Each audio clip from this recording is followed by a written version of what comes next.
మీ మోకాల నొప్పులకు ఎటువంటి సర్జరీ లేకుండా ఎపియాన్ పెయిన్ క్లినిక్ అందిస్తున్న అత్యాధునిక చికిత్స. హాయ్ హలో నమస్తే. థైరాయిడ్ ఈ మధ్యకాలంలో ఎక్కువగా వింటున్నాం. అసలు ఈ థైరాయిడ్ అంటే ఏంటి? థైరాయిడ్ సమస్య వస్తే ఎటువంటి లక్షణాలు అనేవి ఉంటాయి? థైరాయిడ్ వస్తే మనం ఎటువంటి జాగ్రత్తలు తీసుకోవాలి? ఇది రాకుండా నివారించుకునే మార్గాలు ఉన్నాయా? అసలు థైరాయిడ్కి ఆయుర్వేదంలో ఎటువంటి చికిత్సలు అనేవి ఉంటాయి? ఇటువంటి అంశాలను అడిగి తెలుసుకుందాం. మనతో పాటు ఉన్నారు ఆయుర్వేద వైద్యులు డాక్టర్ ద్విభాష్యం విశ్వనాథ్ తేజస్వి గారు. నమస్కారం సార్. నమస్తే సార్. సార్, థైరాయిడ్ సమస్య అనేది ఇప్పుడు మనం జనరల్గా వింటూ ఉన్నాం, చాలామందిని ఇబ్బంది పెడుతుందని చెప్పాలి. అసలు ఈ థైరాయిడ్ అంటే ఏంటి, ఎందుకు వస్తుంది? జనరల్గా థైరాయిడ్ అనేది మనకి రెండు రకాలు సార్. ఒకటి హైపోథైరాయిడిజం, హైపర్ థైరాయిడిజం. బట్ జనరల్గా ఏంటంటే మనకి ఇప్పుడు ఉన్న కేసెస్ అన్ని కూడా బయట ఎక్కువ హైపోథైరాయిడిజం ఎక్కువ ఉంటాయి సార్. సో ఈ హైపోథైరాయిడిజంలో ఏమవుతుంటే వాళ్ళకి కొంతమంది అతిగా క్షీణించిపోవడం, లేకపోతే కొంతమంది విపరీతమైన ఒళ్ళు రావడం, కళ్ళు ఉబ్బడం, గొంతు మారడం, తర్వాత ఇవి ఒకటి. రెండోది ఏంటంటే ఈజీగా బరువు పెరిగిపోవడం, నీరసం పెట్టడం, ఒళ్ళంతా అంటే చిన్న పని చేసినా నీరసం పడిపోవడం, విపరీతమైన యాంగ్జైటీ, తర్వాత కొంతమంది ఏంటంటే మానసికంగా వాళ్ళు చాలా వీక్ అయిపోతారు సార్. సో ఈ లక్షణాలు అంటే ఇదేంటంటే మనకి మోడర్న్ మెడిసిన్ ప్రకారం చూసుకుంటే కనుక ఈ థైరాయిడ్ అనేది one of the endocrine glands కాబట్టి, సో థైరాయిడ్ ఎవరికైతే థైరాయిడ్ అనేది వచ్చిందో వాళ్ళకి డయాబెటీస్ వచ్చే ఛాన్సెస్ ఎక్కువ ఉంటాయి సార్. సో కాబట్టి ఏంటంటే మనం దీన్ని కాంప్లికేట్ చేసుకోకుండా చాలా జాగ్రత్తగా చేసుకుంటే కనుక చాలా అద్భుతమైన రిజల్ట్స్ వస్తాయి సార్.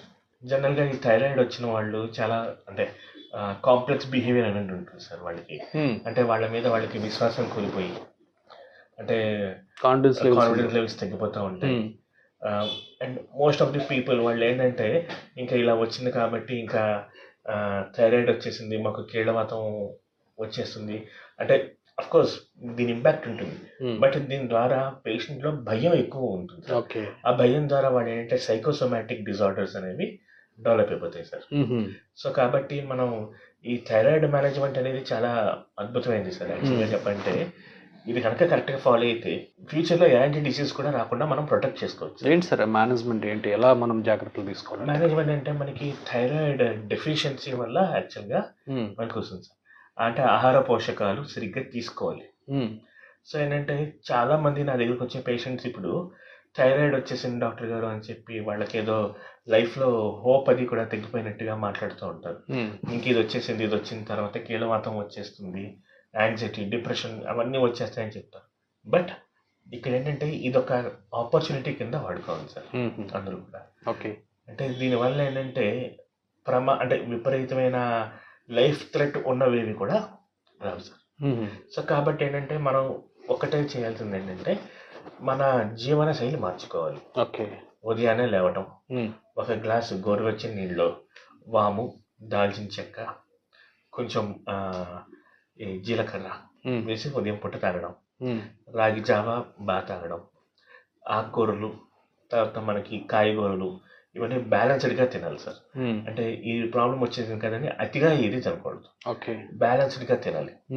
సో బ్యాలెన్స్డ్గా తిని వాళ్ళు వ్యాయామం అది కనుక కరెక్ట్గా చేసుకుని, ఇది ఏంటంటే దీనికి మానసికంగా కూడా ఇది దెబ్బతీస్తుంది కాబట్టి ధ్యానం అనేది కరెక్ట్గా చేసుకుంటే కనుక ఎటువంటి రుగ్మతులు రావు సార్. ఈవెన్ చాలామంది థైరాయిడ్ వచ్చింది జిట్టుడు పోతుంది అంటే కూడా అంటారు సార్. సో యాక్చువల్గా ఈ జీవనశైలి ఎప్పుడైతే అలవర్చుకున్నారో వాళ్ళకు ఉన్న న్యాచురల్ హెయిర్ కంట ఇంకా బెటర్ హెయిర్ అనేది డెవలప్ అవుతుంది sir. So life style modification ద్వారా థైరాయిడ్ నుంచి వచ్చే కాంప్లికేషన్స్ని మనం అడ్డుకోవచ్చు. Exactly sir. Okay, right.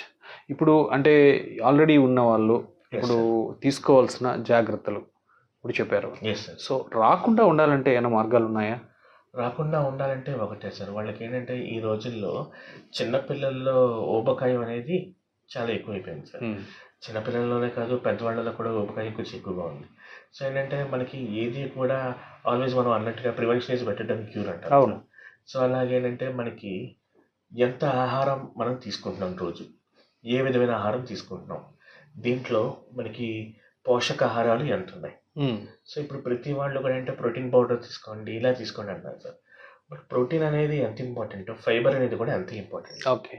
So మనం ఏంటంటే ఆ పుస్తకాన్ని బట్టి వీటిని బట్టి కాకుండా మన పూర్వీకులు చెప్పినట్టు మనకి అష్టాంగ హృదయం అనే పుస్తకం ఉంది. దాంట్లో మన దినచర్య రుచిచర్య అని ఉంటాయి. అవి కొంచెం ఫాలో అయ్యి మంచి రకమైన కూరగాయలన్నీ కూడా రోజు తీసుకుంటే కనుక అద్భుతంగా జరుగుతుంది.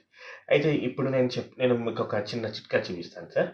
మనకి కావాల్సినవి 2 ఐటమ్స్ అండి. ఒకటి కొత్తిమీర, కరివేపాకు.